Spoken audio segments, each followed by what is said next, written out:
Hi guys, welcome to the Watch Hobbyist channel. So today I've got for you a Rolex that I've wanted for a long time. So this is the original Daytona, it's the 6239, and it's a watch that took me a long time to find, and you can find them.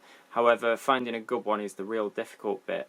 So this is the original Daytona. I'll go into the features of it in a little while. Rolex had been making chronographs at this point already for many years, so this is not the first chronograph, which some people actually seem to believe. However, it is the first Daytona model. The previous chronographs weren't sort of particularly sporty looking like this is. They were more, in my opinion, sort of doctor's watches, dress type watches with chronograph features. And the Daytona was the first watch to actually feature the tachymeter bezel outside. So the previous models would actually feature it inside the dial, so you'd see like the 6238s and other models previous to this, they would all have the tachymeter within there. So Rolex wanted to create a watch that was designed and oriented towards the motorsport community. It was originally intended to be called the Le Mans, and then they decided to break the American market by calling it the Daytona. So obviously a very well-known racetrack in America. And the original model which we see here is my favourite because to me it feels like the purest version of the Daytona. There are many variants of the Daytona throughout the years. I mean, this was around 1960 when it was first created. This particular watch is around about 1967. So we've obviously had many years, over 50 years, where changes can be made. However, it's not deviated massively from this model to the current model, but there are certain features of this particular version that I actually very much like. So the first thing that attracted me to it was the pump pushers, they're called. So you have, with it being a chronograph watch, you have pushers, and so at the 2 o'clock and the 4 o'clock you have pushers, and basically that will start the chrono and stop it, and that will reset it. And some of the later models, which were actually not produced long after this, they started to feature pushers which have a screw down crown, and that's true to the current model as well. So you would have to unscrew it and then be able to activate the chronograph. Now I don't mind that, but I've always felt that a chronograph never really needs that. They only added it for extra water resistance, and this watch does have a screw down crown, but it doesn't have screw down pushers. Now at this age, and due to the cost, the value, and due to me actually not wanting to ruin the watch anyway, it will not be going anywhere near water. So the fact that a lot of vintage collectors go for the screw down pusher model, it must only be for aesthetics, because it's not going to make any difference, I wouldn't have thought, with water. So I really covet this model. I really do like it. I think it's much plainer and much simpler looking, and I think it looks really classy. Now some people might not like it, I don't know, but for me personally I think it's really my favourite version of the Daytona. Now there are other models in this case, so this is the 6239 case, and you may have seen sort of models with different dials. So you would have a panda dial in some cases, where you've got a silver or a white dial with black subdials. There are also one coloured dials I've seen, so totally silver with everything silver. And then there's also the Paul Newman models, which basically you can purchase what's called an exotic dial model, and that's become known as the Paul Newman. The exotic dials have Art Deco fonts, and they're very different to this in their whole aesthetic. And they also go for around about 4 or 5 times the price, which does amaze me, because the watch is basically the same apart from the dial. And that's when you've got to be very careful with watches like that, because you can have reproduced dials and counterfeit dials. You've really got to know what you're buying and make sure that you do buy from only the best sources when it comes to things like that. This watch features a matte black dial with applied batons. So the batons, if you look around the dial, are actually 3D. They're quite a thick baton as well, so I really like sort of how they stick up. And if you notice, they do actually have sort of facets to them, and that catches the light. So when it's on your wrist, it really looks great, because it just catches the light and shimmers type of thing. So it just looks, it's a nice effect, when it's on your wrist. The subdials are silver, and they have a sort of turned effect within them, so they aren't just flat. They are firstly sort of concave, and then they have circular lines within them to give it a bit more detail. And you will notice with this watch that well, I hope you can notice it on the video actually, but there are luminescent markers around the edge of the baton. So at the far end of the dial, after each baton, there is a little tiny dot after each one, and that is tritium.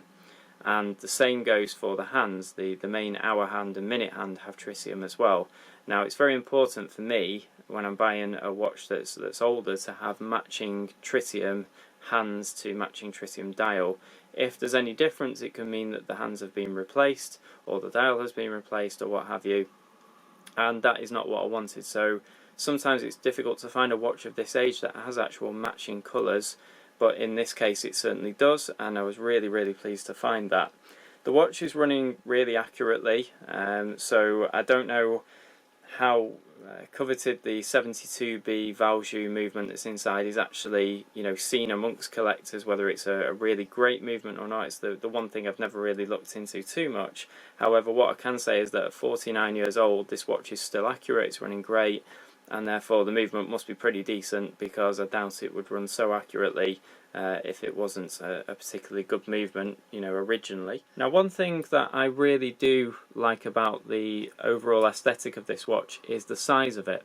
So in 2016 we are used to watches that are very large, or maybe not very large, but certainly a lot larger than this. This watch actually measures around about 36 or 37 millimeters diameter. So by today's standards it's actually quite small. However, I only have a small wrist, and what I do sometimes get sick of with the modern watches is they're all massive. So the largest watch I think I have at the moment, I think, is 41 millimeters, which is not particularly big, but this year at Basel, Breitling released a 50mm Hurricane watch. They've released emergency watches that are designed to go over clothes, I guess, but they are absolutely huge, and a lot of other companies have done the same. It became a trend that I never really liked, never really got, because you don't go and buy a pair of shoes that are too large, you know, so why would you go and buy a watch that looks so silly on your wrist?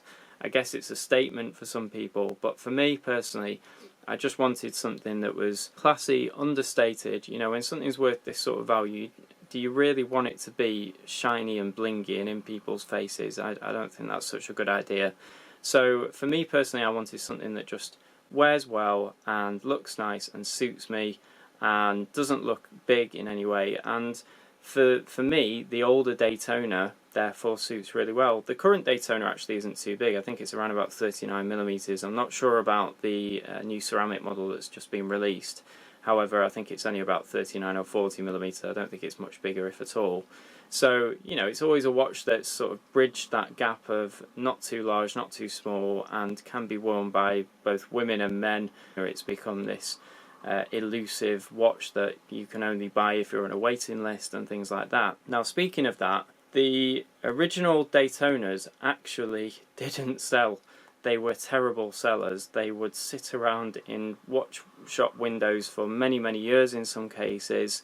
It's not the only model of the Rolex line that actually did that. There are others. However, it is well known for it. And that's why the older models are so hard to find in good condition now, because there was fewer of them around originally. So finding the good ones out of a smaller bunch of watches is obviously going to be more difficult. The current models are artificially limited in terms of their supply versus demand. So most jewellers are given a quota of around about 5 watches per year. I'm not sure if that's per colour, because they do a black dial and a white dial, and we're only talking steel models here. So the gold models, you know, are a lot different. They're a whole different breed. The gold models are actually less sought after than the steel models, and they go for usually discounted prices versus premiums. So that's a totally different thing to this. This watch, like I say, they used to sit around. Even the Paul Newmans used to sit around, and the Paul Newmans only became a Paul Newman dial, and so amazingly elusive because they were it was featured with Paul Newman wearing it on the front of a magazine. Some Italian collectors picked up on it, and it became this thing where, you know, suddenly the values absolutely exploded with those watches. So whichever watch you go for, just go for it because you like it. Don't go for it because you can afford it, in my opinion. You know, if you're buying something like this, you should be buying something that you want to wear, that you want to enjoy, and you want to look at, and you want to think, I've got the right one. You know, it took me a long time to find it, like I say, and I wanted to buy the one that I didn't look at and think, oh, I should have waited another 6 months to try and find an even better one. But I didn't need to find a better one. This is the one that was perfect for me, and I feel that everything I've researched came to fruition when I found this particular watch. I was really, really pleased to find it. So that's my review or rundown of the Rolex 6239 Daytona, the 36mm model with the pushers for the chrono and the very nice outer bezel in steel. I hope you like it. I hope you like the video. Please make sure you subscribe to the channel because I'll be bringing you more and more videos soon, including a guide to buying vintage watches. And also, please make sure you subscribe to my Instagram, which is instagram.com/watchhobbyist, all one word, 2 H's in the middle. And I'll see you again soon.